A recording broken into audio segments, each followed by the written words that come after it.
Hey everybody, welcome to another tutorial from Guys Playing Games on the Star Wars X-Wing Miniatures game. Today I'm getting into another interesting topic in terms of terminology, because there is a little bit of confusion about suffering damage versus being dealt damage, and what the real difference between those two is. Because offhand, it doesn't really make sense what the difference is. We use those terms somewhat interchangeably, I would say.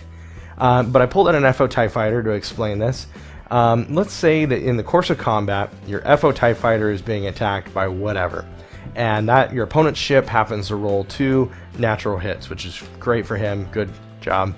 And then you roll with your 3 evade, 1 blank, and with focus, okay? You don't have a focus token on you right now, so that isn't going to do anything for you, but you at least got to evade one of these hits.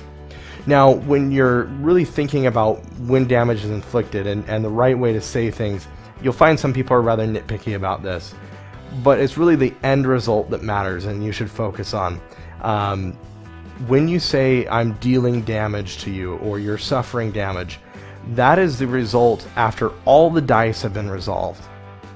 So if you have evade that are blocking hits, those are all being taken care of before your ship is suffering any damage from that attack. And that's the thing. At this point, this evade would cause one of the hits to be missed, and then I would still suffer 1 natural hit here. Okay?